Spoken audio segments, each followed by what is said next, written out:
Hi, everybody. My name's Eric Cohn. I'm with IndieWire. It's great to see this crowd here today, so thanks for being here.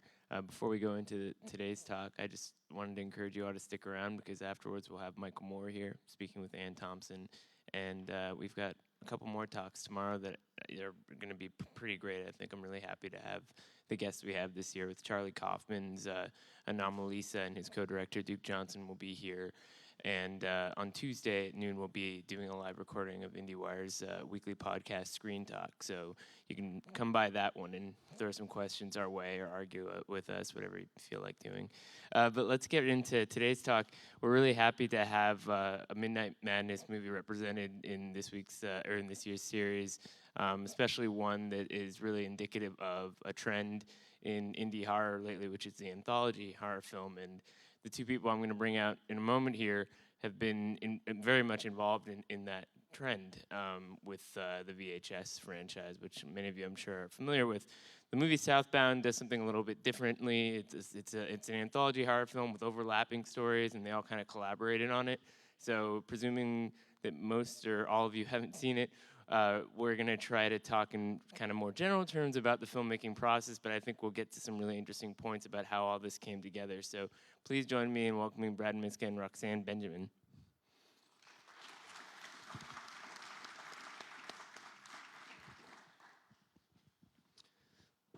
Thanks for being here, guys. Thanks for having us. So, as I was saying before, the VHS franchise was one thing with this sort of fragmented process in which you had different directors contribute to this one big beast of a movie. And this was slightly different. So can you lay out for us a little bit sort of how the collaborative process of Southbound came together?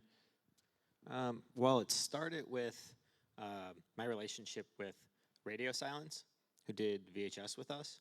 I was just talking about doing something again with them. They had just did Devil's Due. And I had a concept. I threw them the concept and said, throw me back how you would do that concept. And then they had their own version of that, which is basically the wraparound of this movie. And then I called Roxanne and was like, hey, you want in on this? And she's like, yeah. And then it just sort of fell together. Like, she had been talking with Bruckner, and I had wanted to work with Patrick for VHS. He was on my list of directors, so I immediately called him up. Was like, hey, you want to jump in on this? And he's like, sure. And then it became like a brain trust. Everyone started working together. I mean, you could talk more about that. The first VHS movies, I think they were definitely more fragmented in terms of production, where we were just working directly with the directors, but we didn't really have the directors in contact with each other as much until the post-process. And we got more involved with them and having them work together and collaborate on VHS 2. And then with this one, we just kind of started from the very beginning, developing the whole project together. And we would get together at my house like every Tuesday with Brad on Skype, and we would all kind of come up with the whole collaborative She had a world. lot of cats. Yeah. I don't like cats. I'm allergic, so. He was like, I'm not hanging out with you guys. And this was you directed a segment too, so how did you make that leap from the producing role to the directing role? I think with the working on these movies so closely with so many directors, it kind of gave me the bug to get in the directing chair myself. And since it is like, you do feel more collaborative in these kind of projects, since we were like kind of curating with the VHS stuff from the beginning. So it's like super creative from the get-go. She was like, can I direct one? Yeah. And I was like, okay. Literally, that was the conversation. I trust her because, we did the two VHSs together. And, I mean, she knows horror really, really, really well, always gives amazing notes. I mean, that's one of the things you got to understand the genre in order to make it, to execute it correctly. And I know that she understands it. So, she killed it. It's true. Well, let's talk about that a little bit more because, I mean, it definitely is a horror movie and very scary, but whereas with VHS, you could very much compartmentalize what each one is sort of about, in a sense.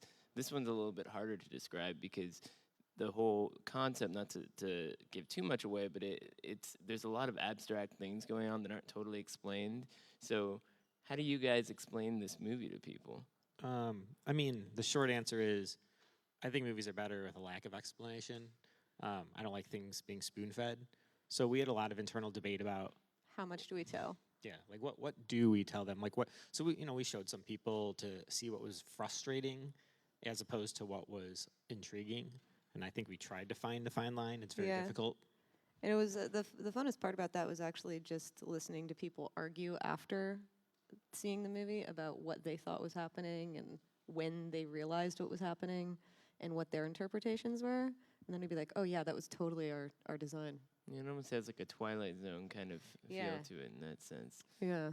So what? I mean, how much did you figure out sort of from the get-go when Radio Silence guys came to you with this original concept versus sort of the life it took on once you were actually collaborating? I mean, one of the big things was we didn't want to retread.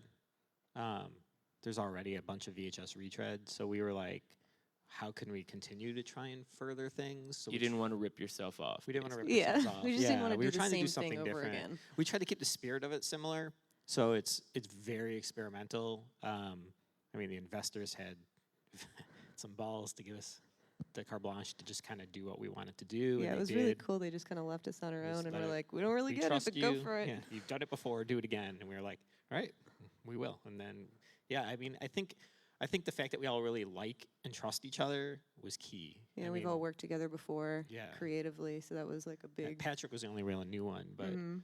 but yeah, he mixed right in really well. Yeah, and we all drove around in the desert for like a month, basically out in Joshua Tree and down by like 29 Palms, and realized that like the things that were kind of fascinating to all of us were this idea of like isolation and like the desolation of being alone on the road and the things that go through your mind, and it's a lot of regret and remorse and what you feel guilty about and whether you're guilty or not, like what the consequences of that might be. So that kind of became the themes and the trends that we started looking at in this world, and then we built out the stories within that.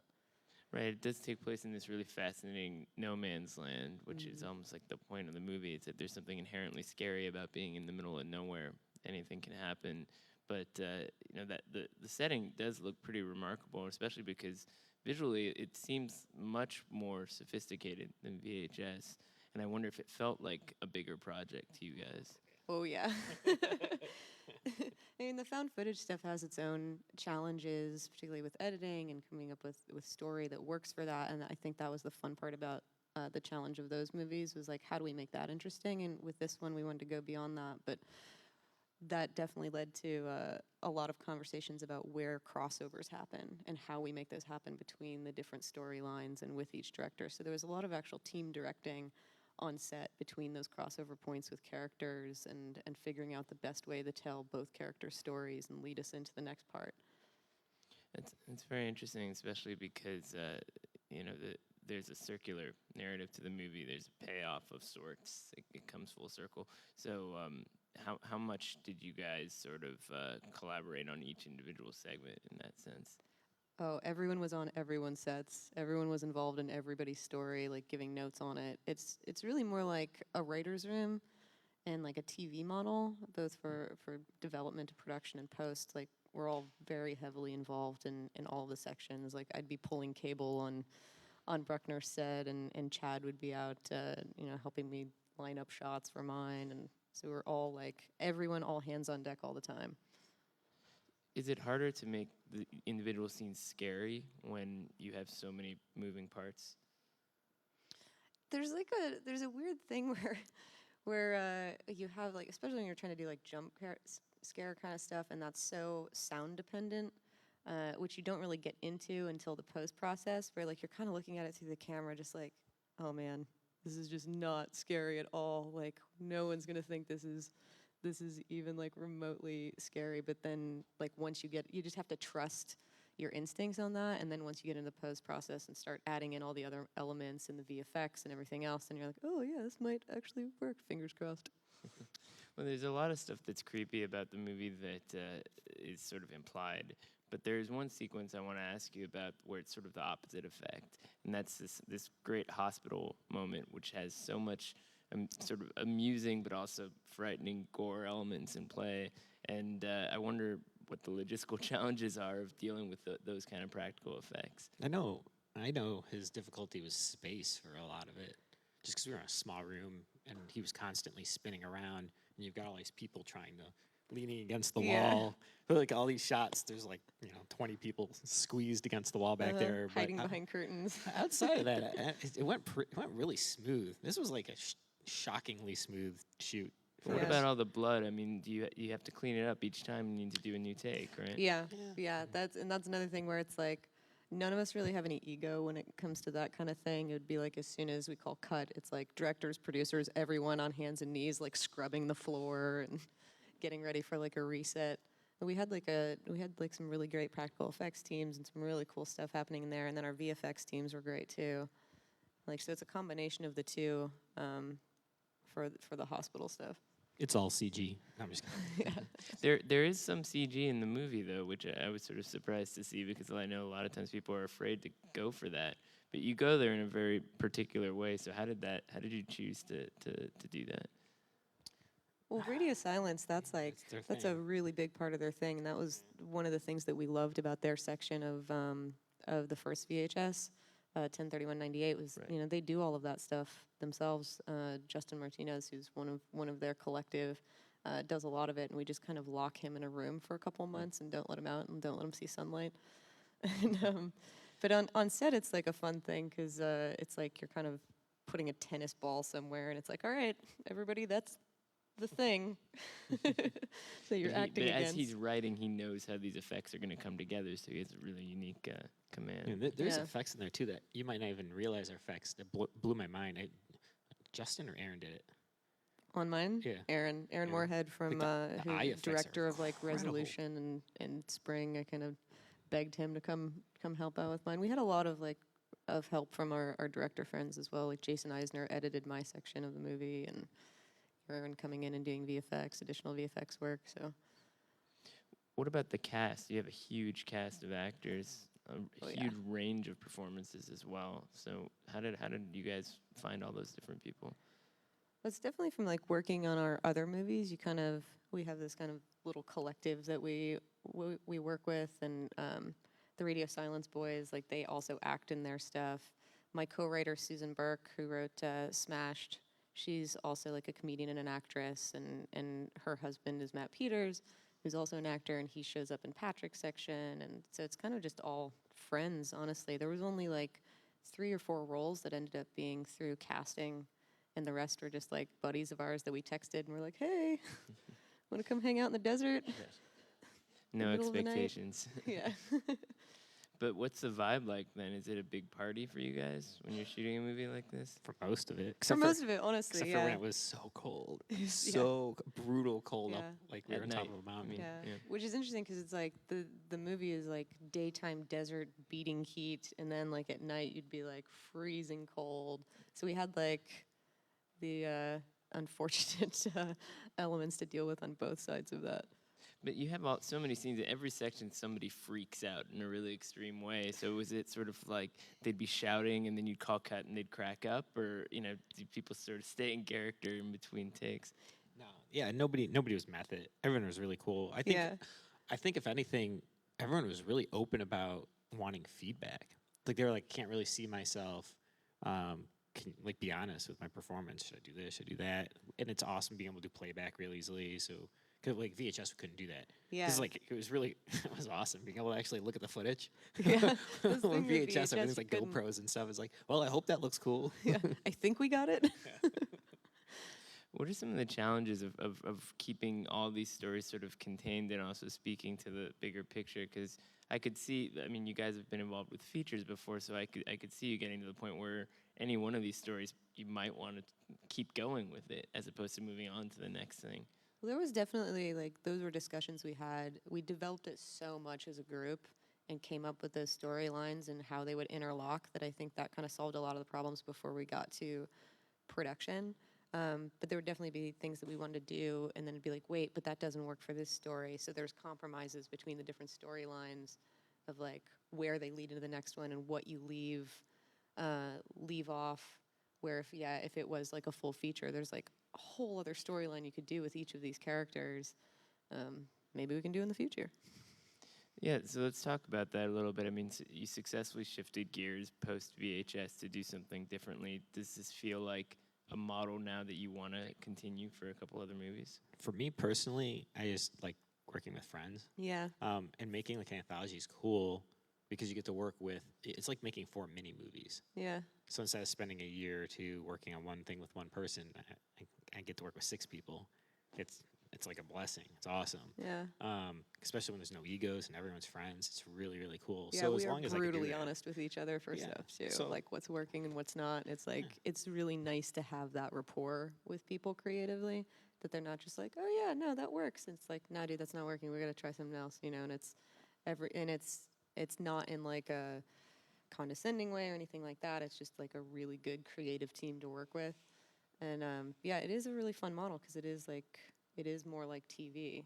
I mean, that'd ultimately be something I think would be awesome to do, just because you do get to collectively work with so many people creatively in that way. So you're doing TV next, is what you're saying. Anyone? TV's hard. TV's really hard to get Yeah. into. Yeah. I mean, we tried with VHS. It is rough. I would love to. I have a million ideas. What about just in a more general sense, this community you keep talking about? What is it that kind of keeps that community together? I could see a lot of people seeing it from the outside and hearing names that kind of pass by, like you mentioned Jason Eisner, who made Hobo with a Shotgun. You know, how do you guys all know each other and end up collaborating like this? From Toronto, actually. Yeah, from Film Festivals Toronto, Fantastic Fest, South by. Like, we're all kind of on the circuit with our movies, and you just get to know people through that and find that you have the same tastes and the same love of cinema and sing a lot of karaoke. So The ultimate glue that holds the film community together. it really is. So I guess the other question then is, why do you think all of these folks, yourselves included, aren't, you know, kind of making that big step into the studio arena? Why aren't you making these big commercial horror movies that are potentially available? I think it's a matter of like time. This is your 'cause- first directing. You know, gig. yeah, She this will is- next You're year. building up to it. Yeah, next year she'll be the director or something for Yeah. Fox Searchlight. You'll see. Yeah. But as producing, it's just hard, man. It's different. I like the freedom of doing something indie and low. The pressure's different. The more money, the more people, the more pressure. The longer the process. The longer is the really, like, process. I mean, man, this came together. We went out. We did it. It was awesome. Just Yeah. quick and fun, and I love that. It's like, to me, it's just like a really good experience to do it that way. Not that I wouldn't do something bigger if we had the opportunity, but I really haven't searched too hard for that yet. Yeah, and it's a lot of the times it's like VHS and VHS2 as well. It was, you know, our friends were waiting to make their studio movie. Like they were in development on something in the studio or waiting to go into production. And with something like this, they have, like, they're not committing as much time as you would to a full feature. So they have the time to come out and do like part of a movie. For this one, it was definitely more like a full feature thing where everyone was working on it for an entire year. But for those first two, it was more just like, well, I've got this window while I'm waiting for this other thing to happen. And we kind of see that a lot with friends of ours who make that leap to studio movies, that they're just kind of waiting for them to It's get a long going. process, yeah. Yeah. I mean, there's more money involved. There's more people involved. And there's no like pressure when you're doing a group thing. It's a little different. Yeah. It's like they're not going to ruin their name if it doesn't turn out like to be the greatest thing in the world. It just gets like, it would just blend in with the fold. But we've been lucky enough where I think everything that anyone's done has been really good. Yeah. And you feel like there's enough sort of industry support for this sort of stuff? I mean, based on experiences with the VHS movies and so forth. Well, this I mean, we didn't tailor it purposely. It's not really an anthology. It's supposed to be an immersive single experience, kind of like The Signal from back, which Bruckner did. Which David Bruckner co-directed. So it's Yeah. supposed to be like that, and which that was actually kind of cool that he had done that before. So he was able to bring a little bit of that to this, the experience I had with that. But yeah, it's just supposed to feel like a single movie. You shouldn't feel like you're exiting too much from. There isn't really a way for any of them to stand on their own without the other parts, which is really the fun thing. And it was kind of like we had done the VHS movies, and we wanted like the new challenge of like, how do we take the model that we had and make something new and different out of it that isn't going to feel like the old thing? And I hope that this accomplished that. And it is definitely, for us, it feels more like, you know, like a Black Mirror, Twilight Zone kind of thing than the straight down the middle horror. We're going to open it up to questions in a minute here, but it's funny to hear you reference these TV things. Do you guys, is there any kind of TV that's going on right now that you find to be sort of on the same level as the kind of horror that you're into doing? I Definitely say Black Mirror. Black Mirror, but I like Darknet a lot. The Canadian series. It's awesome. If anyone's never seen that, it's on Netflix. So. That's what people can check out until they see Southbound later this week. Yeah. All right, so just wait for the mic to get to you, and then you can ask your question. You can shoot your hand in there and back there. Hi there. Actually, it was funny. We just produced our own anthology film, so we were just saying to each other that we feel a certain kinship for the adventure that you guys have just gone under. So we sympathize too, how much work you put into that, because it is a very unique process. Because one of the challenges that we had, and I always wanted to get some feedback from your project, was because we worked with 3 different directors on ours, and it was when we were shooting them, they were like 3 individual shorts, but then we had to put it together in post-production, and we had 3 different editors. Just from a more technical thing, like how did you organize your post-production, and was there a single editor, or did you do multiple like that? Like, because part of the problem is too is that if you have one director, they're kind of like, they're the ones kind of in charge, but you've got a lot of people that it's kind of like a lot of chickens with their heads cut off a little bit sometimes, and we managed to make it work, but I was just wondering what your process was like with that. Sure. I mean, for us, it's we are so collaborative as a team with all of our directors from like the get-go on this film that it always felt like one cohesive movie. So there wasn't like we were trying to piece together like different stories. Like I was saying, like these all like interweave and cross over in a way that they don't stand on their own. We had one DIT assistant editor who was working on the whole show, and it really was structured as a production of one feature production, not separate production entities going off and doing something and then bringing us back a finished movie or a rough cut. And then each of the directors, except for myself, edit their own section, and then I had Jason Eisner editing mine, and then we just pieced those together. And a lot of those decisions on crossover points were made together as a group, as much as the full edit was decisions and notes were made as a group. It really is like one team-directed thing with 7 directors, as opposed to like, here's 4 or 5 different things that are directed and made by different people. I will say though, or like a Hydra. We do every single one that we've done, including viral, VHS viral. We always kind of have a sergeant leader. So like with VHS 1 and 2, it was the first one was Adam. Like it's kind of whoever does the wraparound, whoever's wrapping it together is always like it feels it's not their movie, but it starts with theirs and ends with theirs. So people are always paying attention to that. So we kind of let them put the bully hat on a little bit. Like they kind of have a stronger say. Not that nobody's been everyone's been collaborative, but it helps having a little bit of a structure to it, to where everyone looks up to. If you don't have communication with anything in life, it doesn't work. So straight from the beginning, we all know, the communication doors are wide open, and if you don't talk, everything's gonna fall apart. Yeah. So, yeah. That's what we did that with post-production. The wraparound director was kind of the main one. He kind of supervised a lot of the other 2 segments, because it broke into 2 stories, and then we had a third wraparound story. So just by kind of default, that ended up being kind of quote unquote the main director. Yeah, and we always have them assemble it too. I mean, they have to put the credits together and all that stuff. So it kind of does fall on them a lot heavier than the other filmmakers. Most of those decisions are made of like via text message. Now you can text videos, which is crazy. Your next movie will be made with texted video messages. Other questions from the audience?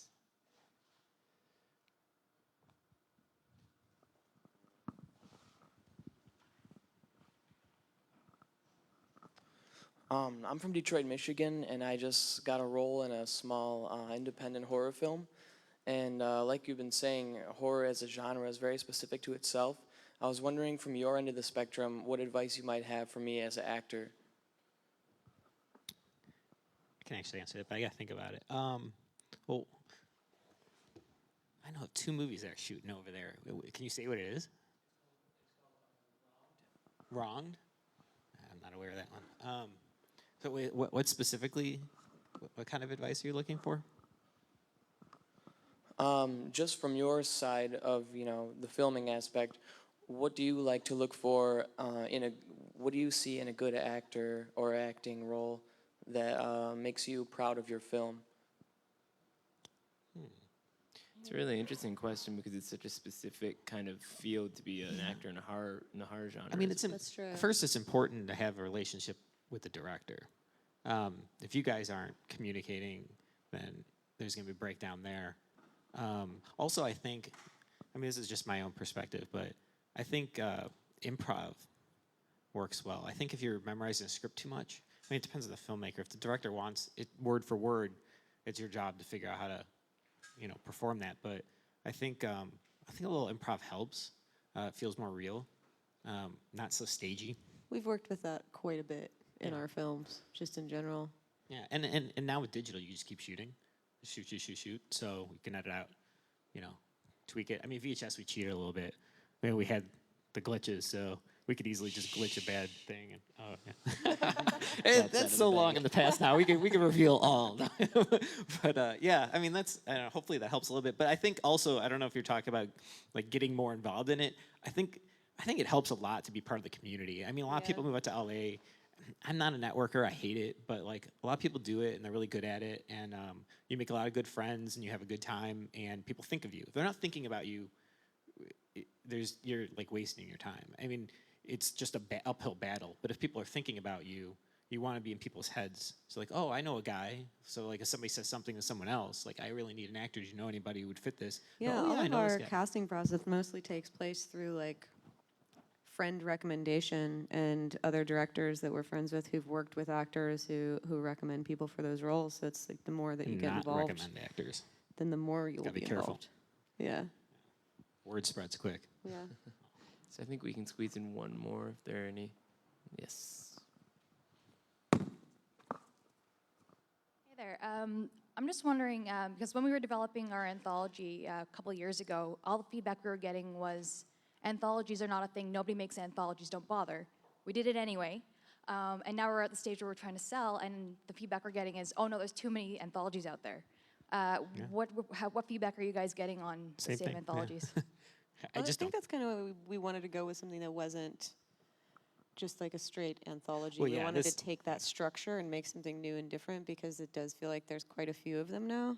That's the thing. Is like that's what we're trying to say. Is like we are trying really hard to not do a VHS where it's very segment oriented. It's supposed to feel like a singular experience. So we were trying not to make an anthology. We were trying to do just like a brain trust of a movie. Clearly, it's anthology styled, but But yeah, the it's only rough way right that now. it really is There's a the lot of fact that anthologies. it's like there's multiple directors. Yeah. It's much more like, I mean, if you look at like a movie like Trick or Treat, where it's like this super takes segmented. place in one world and there's different interweaving stories that you're following. It's much more along those lines. Yeah, I mean, but it is tough right now. I mean, there is so many. That's why we tried to deviate because there are so many other anthology. Like after the VHS movies, there were just like there's a flood of them now, and they inspired different ones. Different ones inspired other ones, and now there's Which is just also tons. great too. It's great to see that I like more love filmmakers are anthologies. getting to Yeah, be able to do that kind of I thing. watch every single one. But yeah, they're hard to sell. They just always have been too. But Mm-hmm. that's the beauty of doing something, independent. Is the pressure is different than doing something crazy expensive. I mean, this one was only 100 million, so. Yeah. Slightly less than Spider-Man. So the movie premieres Thursday. Wednesday. Well, Almost. It tips into Thursday. 11:59 p.m. 12:06. So you should come to it, and then all of this will make much more sense. Thanks Yeah. for being here, and thanks Thank for you. coming out. Thank you for having us.